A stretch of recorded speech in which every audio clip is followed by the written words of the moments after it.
Hello, it's Deepa from the Beaumont Library with your recommended read.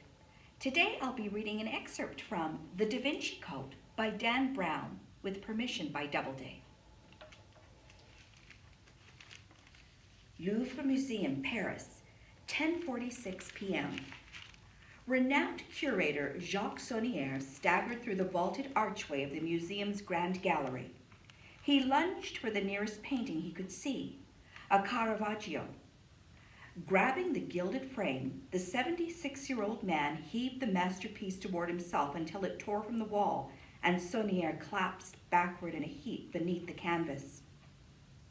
As he had anticipated, a thundering iron gate fell nearby, barricading the entrance to the suite. The parquet floor shook. Far off, an alarm began to ring. The curator lay a moment gasping for breath, taking stock. I am still alive. He crawled out from under the canvas and scanned the cavernous space for some place to hide. A voice spoke chillingly close. Do not move.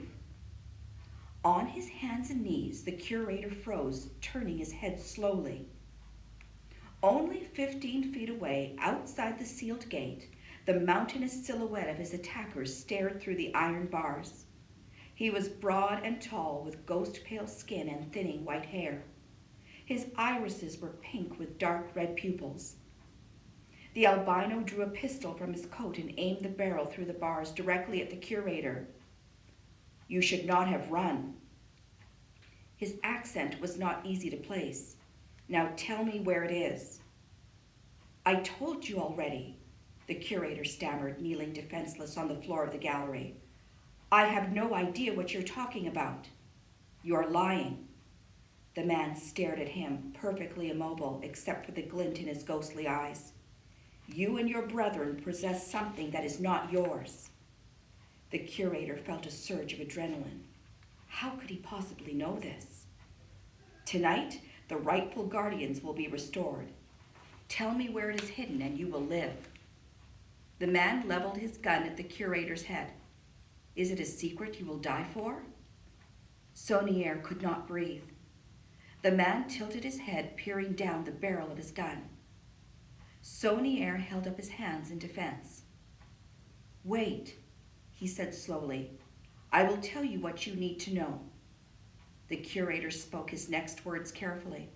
The lie he told was one he had rehearsed many times, each time praying he would never have to use it. When the curator had finished speaking, his assailant smiled smugly. Yes, this is exactly what the others told me. Saunière recoiled. The others? I found them too, the huge man taunted. All three of them. They confirm what you have just said. It cannot be. The curator's true identity, along with the identities of his three sénéchaux, were almost as sacred as the ancient secret they protected. Saunière now realized his sénéchaux, following strict procedure, had told the same lie before their own deaths. It was part of the protocol.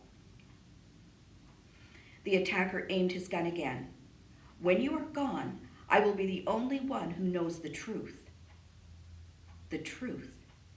In an instant, the curator grasped the true horror of the situation. If I die, the truth will be lost forever. Instinctively, he tried to scramble for cover. The gun roared, and the curator felt a searing heat as the bullet lodged in his stomach. He fell forward, struggling against the pain. Slowly, Saunière rolled over and stared back through the bars at his attacker. The man was now taking dead aim at Saunière's head. Saunière closed his eyes, his thoughts a swirling tempest of fear and regret. The click of an empty chamber echoed through the corridor. The curator's eyes flew open. The man glanced down at his weapon, looking almost amused.